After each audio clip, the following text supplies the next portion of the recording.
Moving on, number 14 here. We're getting close. Number 14 is not paying enough attention to the security deposit.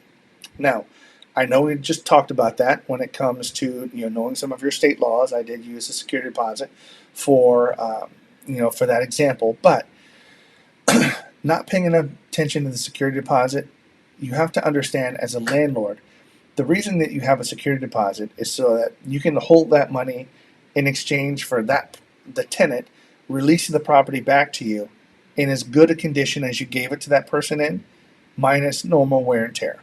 Now, you're not going to get away from normal wear and tear. That's going to happen with any particular property, but anything outside of normal wear and tear can be charged for. Typically you can recoup that and use your security deposit to help cover something. So, having said that, choosing the right security deposit is important. Forgive me. And I'll tell you why. So right now, you have to kind of look at what is the cost of that particular unit to do some basic function. So if you had that unit painted, what would that unit cost you? If you had other things in your unit, meaning it could be an apartment, it could be a home, it could be any other type of asset class, but what is it going to cost you to renovate that unit and make it look nice again? So if you have an apartment, and let's just say the apartment rents for, again, just use $1,000 a month, okay? But you checked your state law, and your state law says that, hey, I can have up to 2 times the security deposit. I can charge 2 times the rent amount. 2 times the rent amount for the security deposit.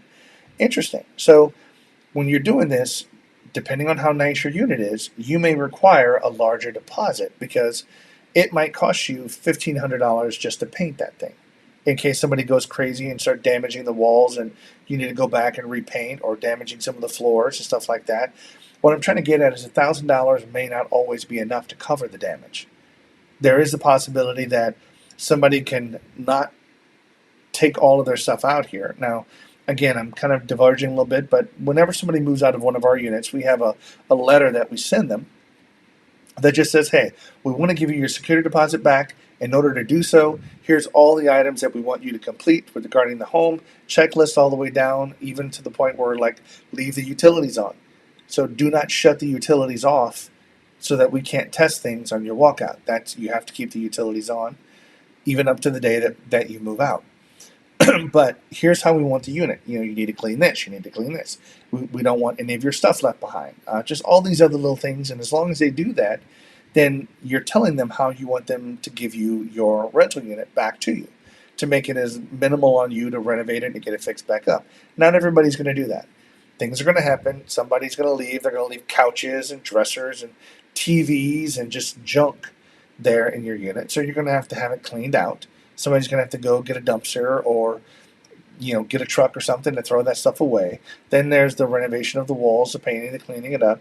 Bottom line is that you want to make sure that you have enough of the security deposit depending upon what class your property is in. Now, what I mean by that is, typically if you're going from Class A properties, those are the ones that are newer, more expensive, and typically the people that you get there are going to have, they're going to be more higher paid professionals that want to live in that environment, to people that want to live down into the, Class C properties or Class D. You're going to get everybody in all kinds, but depending on your asset class, you might want to collect more security deposit, but you want to make sure that, goodness, that you have enough money to be able to cover for stuff. That's all.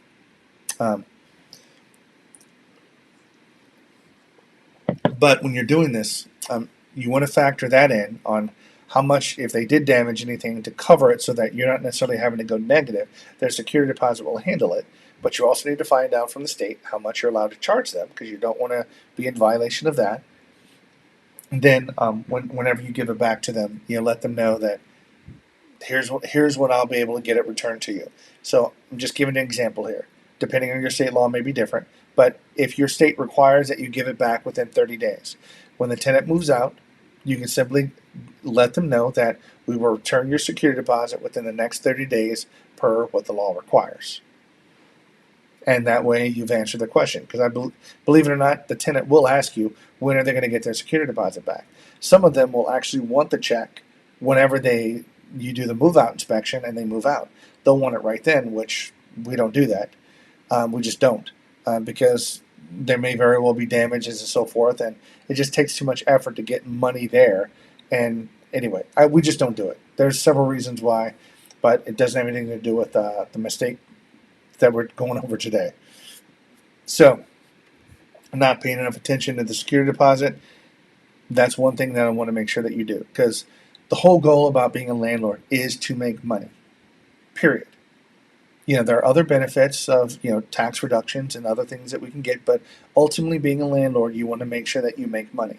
So going back to making money when you buy it, make sure you get the maintenance fixed up, make sure you're charging enough for rent, make sure you collect enough for security deposit. All of these things factor into you being profitable, because if somebody moves out and you're having to dump a couple of $1,000 in here to get the property fixed up every year, you're not going to be profitable.